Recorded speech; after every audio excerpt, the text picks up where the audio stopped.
오늘 말씀의 제목은 한 여인의 항복입니다. 오늘 본문은 여호수아가 식딤에서 2명의 정탐꾼을 보내는 장면으로 시작됩니다. 가나안에 정탐꾼을 보낸 것은 이번이 처음이 아닙니다. 40년 전 모세가 각 지파별로 한 명씩 지휘관을 삼아 총 12명 정탐꾼을 가나안에 보낸 적이 있습니다. 우리가 잘 알다시피 그중 10명은 부정적인 보고를 합니다. 그로 인한 벌로 이스라엘 백성들은 40년 광야에서 지냅니다. 그리고 이제 시간이 지나 모세의 후계자인 이 여호수아를 통해 2명의 정탐꾼이 보내지게 됩니다. 그들에게 했던 명령은 무엇입니까? 우리가 1절 말씀에 보면 그 땅과 여리고를 엿보라 입니다. 여호수아가 2명의 정탐꾼을 보낸 것과 모세가 12명의 정탐꾼을 보낸 것은 의도 자체가 다릅니다. 모세가 12명의 정탐꾼을 보낸 시기는 출애굽하고 난 지 별로 되지 않아서였습니다. 이스라엘 백성들은 가나안이 어떠한 곳인지 알지 못했습니다. 그때 하나님은 모세에게 명령하셔서 12명의 정탐꾼을 보내십니다. 특별히 한 가지에 집중한 보고를 요청하시는데요, 그것은 땅에 대한 보고입니다. 그 땅이 어떠한지, 그 땅은 좋은 땅인지 비옥한 땅인지를 보라 하십니다.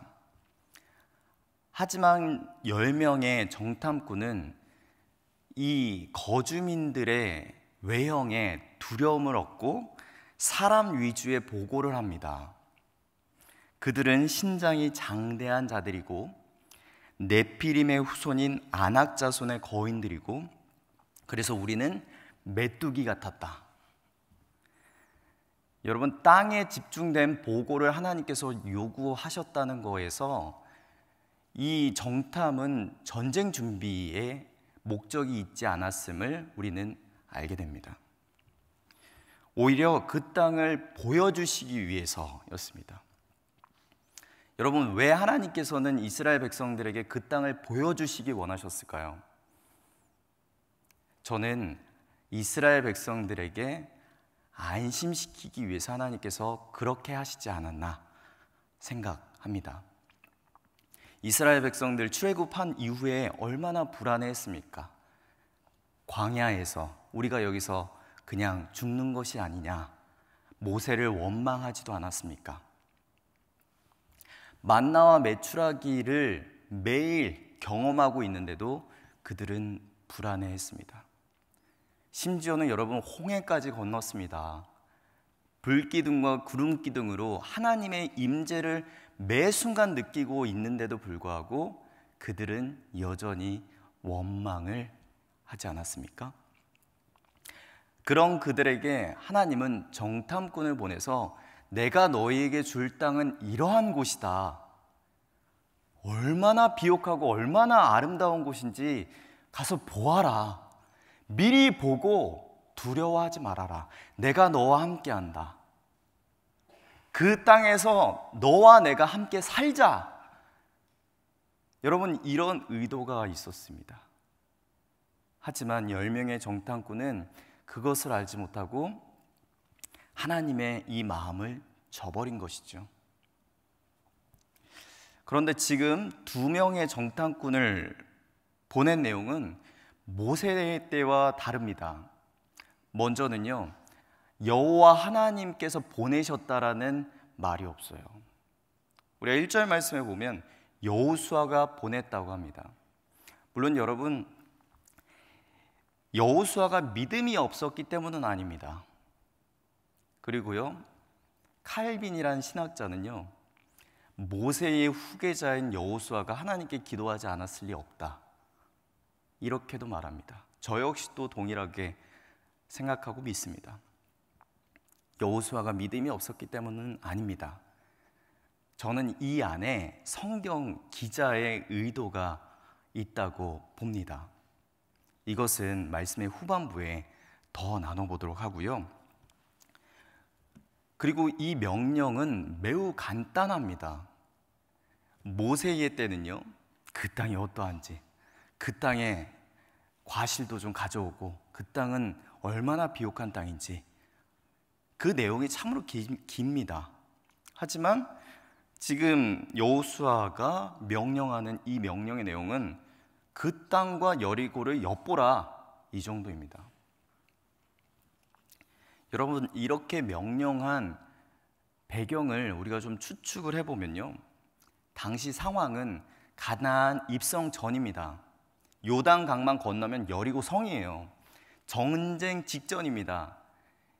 정말 이제 이 전시 상황입니다. 이 여리고 성을 도달하면요, 전쟁은 피할 수 없는 숙명입니다.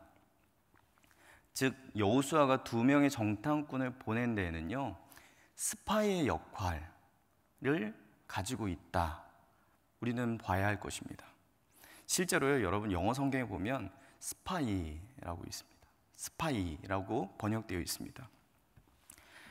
전쟁을 앞두고요, 적군의 정보, 적군의 상태는 어떠한지 이것을 엿보고 오라는 것이었습니다. 진짜 싸워야 되니까요. 그런데 하나님은요, 이 2명의 정탐꾼을 통해서요, 다음과 같은 고백을 여호수아가 듣게 하십니다. 여호수아 2장 24절 말씀입니다. 또 여호수아에게 이르되 진실로 여호와께서 그 온 땅을 우리 손에 주셨으므로 그 땅의 모든 주민이 우리 앞에서 간담이 녹도이다 하더라. 여러분, 원래 여호수아가 기대했던 대답은 무엇이었을까요? 그 땅은 어떻고, 성벽은 높이가 어느 정도고, 군사력은 어느 정도고, 보초는 어떻게 서고 있고, 이 정도이지 않았겠습니까? 하지만 그들의 고백은요, 차원이 다른 고백이에요. 이 보여지는 외형에 막혀있는 답이 아니라 아예 차원이 다른 겁니다. 이미 하나님께서 그 땅을 우리 손에 주셨다, 여기서 답은 끝난 거예요. 다 필요 없습니다. 성벽의 크기, 무기 다 필요 없습니다. 이미 하나님께서 확정적으로 그 땅을 우리에게 주셨습니다. 여러분, 이 고백을 들은 여호수아가 그 안에 얼마나 큰 믿음과 확신이 들었겠습니까? 그러나 이 고백은요, 사실 오늘 본문의 한 여인의 고백이었습니다. 그 여인은 기생 라합입니다. 2명의 정탐꾼은요, 여리고성에 들어가 기생 라합의 집에 유숙합니다. 정탐꾼들이 기생의 집을 찾은 것은 아마도 외부인들이 특별한 의심을 받지 않고 찾을 수 있는 곳이기 때문에, 방문하기에 적합한 곳이기 때문이라고 생각되어집니다. 그런데 그들은 비밀스럽게 들어왔다고 했지만 여리고 왕은 어떤 사람에 의해서 정탐꾼들이 들어왔다는 보고를 받게 됩니다. 그리고 군사를 보내 정탐꾼을 찾습니다. 기생 라합의 집에 도달했어요. 그리고 취조합니다. 라합은 정탐꾼들이 왔었으나 그들이 갔다고 거짓 보고를 합니다. 정탐꾼 2명을 지붕 위 3대에 숨겨놓고 말이죠, 그들의 생명을 건져줍니다. 군사들을 따돌린 라합은 지붕을 찾아 두려움에 떨고 있을 그들을 안심시킵니다. 그리고 다음과 같은 고백을 합니다. 여호수아 2장 9절 말씀입니다. 다 함께 읽겠습니다. 시작. 말하되 여호와께서 이 땅을 너에게 주신 줄을 내가 아노라.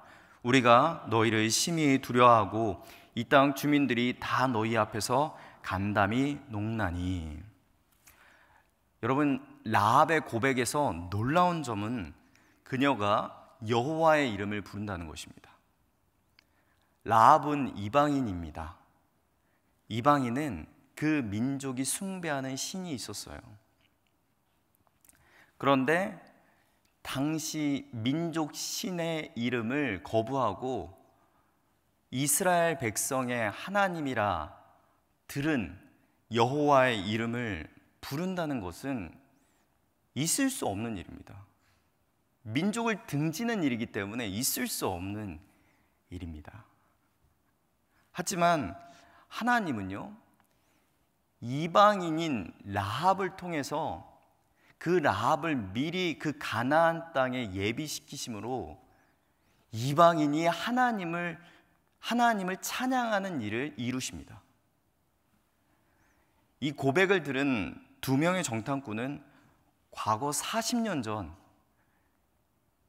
멀리서 하나님의 땅을 보고 찬양하지도 못했던 자신의 민족을 보며 얼마나 부끄러웠을까요? 이방인조차 보지도 못한 하나님을 부르고 찬양하고 있는데 40년 전 생생하게 하나님의 살아계심과 통치하심을 경험하고 있는 그 상황에서도 조금의 믿음도 갖지 못한 채 원망했던 자신의 민족을, 그리고 10명의 정탐꾼을 회상하며 얼마나 부끄러웠을까요? 그리고 라합은 정탐꾼에게 여리고 백성들의 심적 상태를 말해줍니다. 9절 후반절 말씀에 보면요, 우리가 너희를 심히 두려워하고 이 땅 주민들이 다 너희 앞에서 간담이 녹나니. 첫 번째로요, 우리가 너희를 심히 두려워한다고 합니다. 두려워한다의 원어를 보면요, 에마트켐이에요. 근데 이 원어는요, 이 원어의 뜻은 신으로부터 받는 공포심입니다. 이 사람이 주는 두려움과 공포가 아니라 신이 주는 공포심. 한마디로 이렇습니다. 백성들과 함께 싸우는 신으로 인해서 받는 두려움과 공포. 즉, 우리는 너희의 무기, 너희의 군사력, 이거에 두려움을 갖고 있는 것이 아니라 너희와 함께하는 여호와로 말미암아 내가 두렵다, 우리가 두려워한다는 것입니다. 여러분, 사실 이스라엘 백성들의 모습을 우리가 예상해 보면요, 참 볼품 없었을 것 같아요. 뭐가 있겠습니까? 광야 40년을 유랑하며 살고 있는 민족이 어떤 군사력을 확보할 수 있겠어요? 요단 동편에서 이 민족들과의, 이 아모리 족속들과의 이 전투에서도요, 하나님의 은혜가 아니었으면 어찌 승리할 수 있겠습니까? 정말 볼품 없는 모습이지 않았겠습니까? 그런데 어떻게 두려워할 수 있어요? 이스라엘 백성은 두렵지 않은데 이상하게 이 백성과 함께하는 여호와 하나님으로 인해서 이들이 계속 승리하는 것, 그 소식을 들은 것이 두려운 것입니다. 그들과 함께하고 계신 그 여호와 하나님으로 인한 두려움인 것입니다. 그래서요, 그들은 너희 앞에서 간담이 녹았다, 이런 고백을 합니다. 간담이 녹다라는 동사도요, 원어로 보면요, 단단히 굳은 흙이 비에 의해서 흐물어지는 것을 말해요. 아예 내부적으로 붕괴된 상태입니다. 이스라엘 백성과 함께 하시는 여호와 하나님으로 말미암아 이 백성들은요, 완전히 내부적으로 다 허물어진 상태다. 간담이 아예 녹아버렸다. 이렇게 된 이유는 무엇이냐면 여호수아 2장 10절 말씀입니다. 이는 너희가 애굽에서 나올 때에 여호와께서 너희 앞에서 홍해물을 마르게 하신 일과 너희가 요단 저쪽에 있는 아모리 사람의 두 왕 시온과 옥에게 행한 일, 곧 그들을 전멸시킨 일을 우리가 들었음이니라. 들었기 때문입니다. 들었기 때문에 지금 가나안의 백성들이 이 상태가 된 것이에요. 여러분, 그런데 여기에서 하나 이 재밌는 일이 있습니다. 이 소식을요, 가나안 백성들 같이 들었어요. 그런데 이 소식을 들은 가나안 백성은요, 두려움에 떨고 있습니다. 아예 허물어진 상태로, 간담이 녹아져 있는 상태로 있어요. 그런데 라합은 어떻게 했습니까? 듣고 믿었어요. 여기에서 차이가 있는 거예요. 듣고 믿었기 때문에 이방인인 라합을 하나님께서 긍휼히 여기사 구원해 주십니다. 두려움에 떨고 있는 가나안 백성들은 하나님의 헤렘의 심판을 통해서 구원해 주시지만, 두려움 너머에 그 하나님을 경배하고 믿고 정탐꾼이 왔을 때 하나님의 이름을 부르며 하나님의 일을 완성시키는 그 일에 라합이 존재하므로 라합은 그와 그의 가정이 구원받게 되는 것입니다. 그래서 여러분, 로마서 10장 17절 말씀, 믿음은 들음에서 나며 들음은 그리스도의 말씀으로 말미암느니라. 이 말씀이 참으로 옳습니다. 들어야 합니다. 하지만 두 가지 반응이 있을 수 있어요. 듣고 끝날 수 있습니다. 다른 한편은 듣고 내 마음에 모시고 믿는 거예요. 지금 이 자리 가운데 있으신 분들, 사랑하는 우리 모든 성도님들은 듣고 믿으신 분들입니다. 너무 감사합니다. 우리가 세상에서는요, 듣는 사람들 엄청 많아요. 온라인으로 듣기도 하고요, 또 다른 어떤 매체를 통해서 말씀을 듣기도 합니다. 그런데 거기에서 멈추는 분들이 있어요. 우리가, 라합과 같이 믿은 우리가 어떻게 해야겠습니까? 그들을 위해서 기도해야 되는 것이죠. 그들이 돌아올 수 있도록. 히브리서 11장 31절 말씀에 보면요, 이 11장 말씀을 우리가 성경 안에서는 믿음장이라고 하는데요, 이 믿음장에 라합이 포함이 돼요. 믿음으로 기생 라합은 정탐꾼을 평안히 영접하였으므로 순종하지 아니한 자와 함께 멸망하지 아니하였도다. 하나님은 이 라합을 통해 정탐꾼들이 가나안에서 이미 하나님께서 승리하셨다는 것을 확정하게 합니다. 여러분, 그렇다면 그녀가 믿는 하나님은 어떠한 분이셨을까요? 여호수아 2장 11절 말씀입니다. 우리가 듣자 곧 마음이 녹았고 너희로 말미암아 사람이 정신을 잃었나니 너희의 하나님 여호와는 위로는 하늘에서도 아래로는 땅에서 하나님이시니라. 라합의 고백은요, 여호와는 위로는 하늘에서도 아래로는 땅에서도 하나님이시다. 예전 성경에는 상천하지의 하나님이라고 표현했습니다. 온 우주 만물을 다스리시는 위대하신 통치자, 그 하나님. 여러분, 그런데 이 고백도요, 라합의 입술에서 시작된 고백이 아니에요. 이 고백도 들은 고백입니다. 누구의 고백이었냐 하면 모세의 고백이었습니다. 신명기 4장 39절 말씀입니다. 그런즉 너는 오늘 위로 하늘에나 아래로 땅에 오직 여호와는 하나님이시요 다른 신이 없는 줄을 알아 명심하고. 모세가 한 고백 지금 누가 하고 있습니까? 이방인 라합이 하고 있는 것입니다.